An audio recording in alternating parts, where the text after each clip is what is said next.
Mission IAS. आज हम बात करेंगे प्रेसिडेंशियल इलेक्शन की। आप जानते हैं कि प्रेसिडेंट के इलेक्शन हुए हैं, 2 दिन पहले ही वोटिंग हुई है, रिजल्ट्स आ जाएंगे। तो ये 16th प्रेसिडेंशियल इलेक्शन है इंडिया का। तो आज हम चर्चा करेंगे कि इलेक्शन इंडिया में कैसे होते हैं प्रेसिडेंट के, कौन कौन से प्रोविजंस हैं, क्या क्वालिफिकेशन है प्रेसिडेंट होने की, और इनका मेन काम क्या है। क्या ये जस्ट रबर स्टैम्प हैं, हेड ऑफ स्टेट हैं, या फिर इनका कोई और भी इम्पोर्टेंट रोल है हमारे इंडियन डेमोक्रेसी में। तो आप सबने सुना होगा पार्ट 5 के बारे में, जो हमारे कॉन्स्टिट्यूशन में दे रखा है, जिसमें हम बात करेंगे द यूनियन के बारे में। तो यूनियन मतलब संघ, जो हमारा सेंटर है उसके बारे में पार्ट 5 में बताया गया है। पार्ट 5 में जो आर्टिकल्स हैं वो एक बड़ा पार्ट है, पार्ट 5, जिसमें आर्टिकल 52 से 151 तक आता है। अगर हम स्पेसिफिकली बात करें तो इसका जो पार्ट 1 है वो है एग्जीक्यूटिव के बारे में, जिसमें हम आर्टिकल 52 से 78 के बारे में पढ़ते हैं। अगर एग्जीक्यूटिव के बारे में कुछ जानना है, एग्जीक्यूटिव में कौन कौन आते हैं, president, vice president, etcetera etcetera, वो सब आते हैं। और प्रेसिडेंट और वाइस प्रेसिडेंट के बारे में आर्टिकल 52 से 78 तक बताया गया है। सब चैप्टर इसका जो पहला है वो प्रेसिडेंट और वाइस प्रेसिडेंट के तौर पे हम पढ़ेंगे द एग्जीक्यूटिव के अंदर।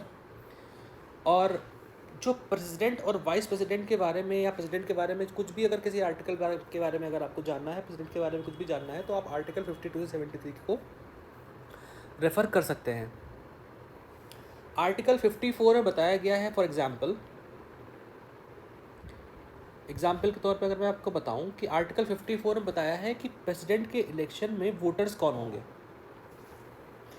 कौन वो स्पेशल या कौन वो लोग होंगे जो प्रेसिडेंट के इलेक्शन में वोट डालेंगे।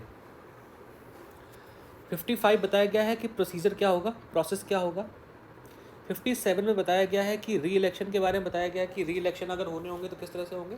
और आर्टिकल 62 में बताया है कि प्रेसिडेंट का टर्म कितना होगा। तो ये सारी जानकारी हमको कॉन्स्टिट्यूशन के इन आर्टिकल्स में मिलती है। तो मैं आपको बेसिक इन्फॉर्मेशन दे देता हूँ जो एक प्रेसिडेंट के बारे में आपको पता होनी चाहिए। सबसे पहली बात तो ये कि हेड ऑफ स्टेट होते हैं ये। हेड ऑफ स्टेट का मतलब कि इंडिया के फर्स्ट सिटीज़न और इंडिया के एक सिंबॉलिक हेड, कि इंडिया के हेड जो होंगे वो प्रेसिडेंट होंगे। लेकिन ये गवर्नमेंट के हेड नहीं होते। Head of the government is prime minister, directly elected by the people of this country. इससे पहले मैंने भी अटॉर्नी जनरल के ऊपर वीडियो बनाई है, तो अगर आपने वो नहीं देखी है तो आप देख लीजिएगा। अटॉर्नी जनरल ऑफ इंडिया के बारे में मैंने काफ़ी कुछ जानकारी दी है आपको, और उस चैनल पे आपको और भी अच्छी वीडियोस मिल जाएंगी, तो आप प्लीज़ चेकआउट कर लीजिए और सब्सक्राइब कर लीजिए हमारे चैनल को। तो जैसे मैंने आपको बताया कि फर्स्ट सिटीज़न होते हैं ये कंट्री के, और he act as a symbol of unity, integrity and solidarity of the nation. क्या क्वालिफिकेशंस होती हैं प्रेसिडेंट के इलेक्शन में खड़े होने की या प्रेसिडेंट के इलेक्शन को लड़ने की। सबसे पहली क्वालिफिकेशन जो होती है कि वो उन्हें इंडिया का सिटीज़न होना पड़ेगा। हम सभी जानते हैं कि बिना इंडिया का सिटीज़न हुए हम इंडिया के किसी भी कॉन्स्टिट्यूशनल पोस्ट के लिए अप्लाई नहीं कर सकते। बट यहाँ पे एक चीज़ और भी है जो हम अमेरिका से कंपेयर करेंगे। अमेरिकन कॉन्स्टिट्यूशन के हिसाब से अगर कोई व्यक्ति बाय बर्थ अमेरिकन सिटीज़न है तो वो वहाँ के प्रेसिडेंशियल इलेक्शन में पार्टिसिपेट कर सकता है। इंडिया में अगर नेचुरलाइज सिटीज़न भी हैं, आप बस सिटीज़न होने चाहिए। अब आप किस तरह सिटीज़न हैं इट डजेंट मैटर। अगर आप सिटीज़न ऑफ इंडिया हैं तो आप प्रेसिडेंट के इलेक्शन के लिए अप्लाई कर सकते हैं। आप कम से कम 35 ईयर्स की एज प्राप्त कर चुके हैं, आपको 35 ईयर्स की एज अटेन हो गई हो, और आप क्वालिफाइड हों for the election as a member of Lok Sabha. अगर आप लोकसभा के मेंबर बनने के इलेक्शन के लिए अगर आप क्वालिफाई हैं तो आप क्वालिफाई हैं for the post of the president. और आप कोई ऑफिस ऑफ प्रॉफिट होल्ड ना करते हैं। ऑफिस ऑफ प्रॉफिट का सीधा सा मतलब है कोई और गवर्नमेंट ऑफिस या फिर किसी गवर्नमेंट पद पे या स्टेट पे या सेंटर पे आप काम ना कर रहे हों। देखिए, इलेक्शन जो प्रेसिडेंट का होता है वो होता है इनडायरेक्ट। मैंने आपको बताया कि 2 तरह के इलेक्शन होते हैं, एक डायरेक्ट इलेक्शन होता है, एक इनडायरेक्ट इलेक्शन होता है। डायरेक्ट इलेक्शन में जनता सीधे सीधे पार्टिसिपेट करती है। इनडायरेक्ट इलेक्शन में जनता के चुने हुए कुछ लोग जनता की तरफ से वोट करते हैं। फॉर एग्जांपल मैं आपको बता दूँ, प्रेसिडेंट के इलेक्शन में आप देख लीजिए, प्रेसिडेंट के इलेक्शन में जनता सीधे सीधे वोट नहीं करती, बट जो एमपीज़ और एमएलएज़ हैं जिनको जनता ने अपने रिप्रेजेंटेटिव के रूप में भेजा है कि आप जाके हमारे बिहाफ में वोट डाल दीजिए, तो वो लोग इसमें वोट डालते हैं। इसे कहते हैं इनडायरेक्ट इलेक्शंस, जहाँ पे जनता की सीधी भागीदारी नहीं होती। ये आर्टिकल 54 में बताया गया है कि ऐसे कौन कौन से वोटर्स होंगे जो प्रेसिडेंट के इलेक्शन में वोट डालेंगे, और इन वोटर्स के ग्रुप कहते हैं हम इलेक्टोरल कॉलेज। तो इलेक्टोरल कॉलेज के बारे में आप सबने सुना होगा, आई एम श्योर। तो ये इलेक्टोरल कॉलेज के बारे में जो बताया गया है वो बताया गया है आर्टिकल 54 में। इलेक्टोरल कॉलेज में कौन कौन आएगा इसके बारे में हम देख लेते हैं। All the elected members of the both the houses of parliament, means Lok Sabha and Rajya Sabha. Lok Sabha और राज्यसभा के जितने भी इलेक्टेड मेंबर्स हैं वो सारे ही प्रेसिडेंट के इलेक्शन में वोट डालने के लिए एलिजिबल हैं। Elected member of the, second point, elected members of the legislative assembly of the state, यानी कि विधानसभा और विधान परिषद, यानी कि जो भी विधानसभा और विधान परिषद के इलेक्टेड मेंबर्स हैं, ये ध्यान रखिएगा, जो भी चुने हुए लोग हैं, इलेक्टेड मेंबर्स हैं, वो ही प्रेसिडेंट के इलेक्शन में पार्टिसिपेट करते हैं। और तीसरा जो इम्पोर्टेंट पॉइंट है, जो कि 70th कॉन्स्टिट्यूशन अमेंडमेंट जब हुआ 1992 में, तब इस प्रोविज़न को ऐड किया गया था, वो है कि elected members of the legislative assembly of UTs of Delhi and Pondicherry. तो दिल्ली और पौंडीचेरी में आप जानते हैं कि एक उनका लेजिस्लेचर है, यूनियन टेरिटरीज विद लेजिस्लेचर हैं, आगे कश्मीर भी होने वाला है, JNK में भी जो है वो लेजिस्लेचर होगा। तो जब वहाँ पे इलेक्शन होंगे और जब वहाँ की असेंबली बनेगी तो वो भी इसमें इंक्लूड कर दी जाएगी। फिलहाल अभी दो हैं हमारे पास, दिल्ली और पौंडीचेरी। तो आप इस चीज़ में आप नोट करिए कि इसमें कौन कौन से लोग हैं जो पार्टिसिपेट नहीं करते इलेक्शंस में। तो वो सारे नॉमिनेटेड मेंबर्स, आप देख लीजिए कि सारे इलेक्टेड मेंबर्स ही हैं जो कि इसमें पार्टिसिपेट कर रहे हैं। कोई भी नॉमिनेटेड मेंबर जो है वो पार्टिसिपेट नहीं करते, यानी कि nominated member of the Lok Sabha, of the Rajya Sabha, Vidhan Sabha, Vidhan Parishad, तो जो भी इनमें नॉमिनेटेड मेंबर्स होंगे वो नॉमिनेटेड मेंबर इनके इलेक्शन में पार्टिसिपेट नहीं करते। जबकि एक बहुत खूबसूरत सी बात है कि वो इनके इम्पीचमेंट में पार्टिसिपेट करते हैं। जब प्रेसिडेंट को हटाना होता है, जब इम्पीचमेंट लगता है प्रेसिडेंट पे, तो उनके इम्पीचमेंट में ये लोग जो नॉमिनेटेड मेंबर हैं वो भी पार्टिसिपेट करते हैं। इनका जो इलेक्शन है, जो प्रोसेस है, जिसके बारे में मैंने आपको बताया था कि जो कि इस आर्टिकल में आपको दिखा देता हूँ। इस आर्टिकल में बताया गया, आर्टिकल 55 में ये बताया गया है ना, आर्टिकल 54 में बताया गया है वोटर्स कौन होंगे, और आर्टिकल 55 में बताया है कि इनका प्रोसेस क्या होगा इलेक्शन का।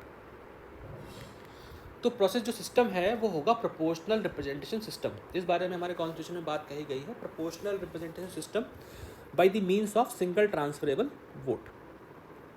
ये इनके इलेक्शन का मैनर होगा, जिसमें हम दो तरह के वोट होते हैं। एक होता है first pass the post. First pass the post का मतलब होता है चीज़ का कि जो सबसे आगे है वो फर्स्ट है।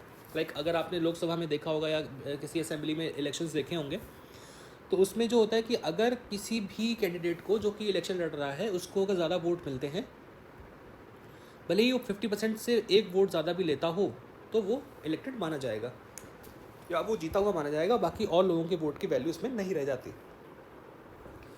लेकिन ये प्रेसिडेंट में हम लागू नहीं कर सकते, क्योंकि हम चाहते हैं कि प्रेसिडेंट जो हो वो ऐसे लोगों द्वारा चुना जाए जहाँ पे सभी की भागीदारी हो, और हर कोई भी तबका ऐसा ना रह जाए जो अपने आप को रिप्रेजेंट ना समझे कि मैं रिप्रेजेंट नहीं हो पाया या मेरी कौन सुनेगा। तो इस तरह की बातें सामने ना आए, तो इसलिए हमने प्रोपोर्शनल रिप्रेजेंटेशन सिस्टम में रखा है। और एक्चुअली ये सिस्टम थोड़ा सा रेलिवेंट भी है, क्योंकि जब हम समझाने में आएंगे, क्योंकि ये थोड़ा सा टिपिकल है समझाना सबको, तो अगर हम डायरेक्ट इलेक्शन करवाते हैं और डायरेक्ट इलेक्शन में हम जनता को सीधे नहीं समझ सकते ना कि क्या होता है प्रोपोर्शनल रिप्रेजेंटेशन, क्या सिस्टम होगा, बहुत ही डिफिकल्ट हो जाएगा, आम जनता इस चीज़ को समझ नहीं पाएगी। तो इसलिए हमने ये सिस्टम इसमें रखा है। और सिंगल ट्रांसफर वोट का मतलब है कि आप हर एक वोटर की वैल्यू, एक सिंगल वोटर की वैल्यू सिंगल होगी, और वो ट्रांसफ़र हो सकता है कैंडिडेट्स के बीच में। तो आपका एक ही वोट पड़ेगा एक कैंडिडेट को लेके, और मे बी वो आपका वोट ट्रांसफ़र भी हो सकता है बाद में। वोटिंग प्रोसीजर में होता है कि जब भी आप नॉमिनेशन स्टेज पे होते हैं, लाइक आपने पर्चा भरा, आपको कैंडिडेट के लिए लड़ना है, आपको प्रेसिडेंट के इलेक्शन के लिए खड़ा होना है, तो आपने नॉमिनेशन स्टेज पे पहुँचे, वहाँ पे आपको क्या करना होता है, आपको 50 प्रपोजर और 50 सेकेंडर्स की ज़रूरत होती है। तो अगर आपके पास 50 प्रपोजर और 50 सेकेंडर्स हैं, जो कि आपके नाम को, एक 50 लोग जो आपके नाम को प्रपोज करेंगे, 50 लोग जो आपको समर्थन करेंगे, तो आपको टोटल 100 लोग चाहिए। 100 लोग ये कौन होंगे? वो सारे एमपी और विधायक जो कि प्रेसिडेंट के इलेक्शन में वोट डालने के लिए एलिजिबल हैं, जो इलेक्टोरल कॉलेज का हिस्सा हैं। उनमें से आपको अगर 100 लोग जानते हैं तो आप प्रेसिडेंट के इलेक्शन लड़ने के लिए एलिजिबल होंगे और आप नॉमिनेशन भर सकते हैं अपना। जो ये रूल है वो 1974 में लाया गया। देखिए 1974 में क्या हुआ कि जब प्रेसिडेंशियल इलेक्शन हो रहे थे तो बहुत सारे लोग ऐसे भी थे जो सिर्फ इसलिए प्रेसिडेंट का इलेक्शन लड़ना चाह रहे थे क्योंकि उन्हें चुनाव लड़ने का शौक था। ऐसे बहुत से लोग, शौकिया लोग आते हैं जो जिनको सिर्फ चुनाव लड़ने का शौक होता है, तो वो क्या करते थे कि नॉमिनेशन भर देते थे और कभी कभी तो ये होता था कि उन्हें एक भी वोट नहीं मिलता था। तो इसमें टाइम और पैसे दोनों ज़ाया होते थे। तो ये रूल जब 1974 में लाया गया तो उसमें ये बताया गया कि पहले तो ये था कि 10 लोग 10 आपके पास होने चाहिए प्रपोजल सेकेंडर्स। उसके बाद इसको बढ़ा के हमने 50 कर दिया, 50 और 50 अलग अलग, मतलब टोटल 100 कर दिए हमने। तो जब आपको 100 लोग जानते होंगे तो तभी आप जाके अपना जो नॉमिनेशन लेटर है वो भर सकते हैं, नॉमिनेशन पेपर आप भर सकते हैं। तो इसमें बस यही होगा कि जो नॉन सीरियस कैंडिडेट्स होंगे इलेक्शन जो लड़ेंगे प्रेसिडेंट का, जो नॉन सीरियस कैंडिडेट होंगे वो नहीं आएंगे क्योंकि वो जानते हैं कि भाई हमारे पास 50 प्रपोजल तो है नहीं और 50 सेकेंडर कहाँ से लाएंगे। तो इसमें ये जो 50-50 लोग हैं ना, ये अलग अलग होने चाहिए, ध्यान रखिएगा इस बात को कि 50 लोग जो प्रपोज करते हैं वही 50 लोग सेकेंडर नहीं हो सकते। 50 प्रपोजल अलग होने चाहिए, 50 सेकेंडर अलग होने चाहिए, टोटल 100 लोग होने चाहिए आपके पास, ठीक है।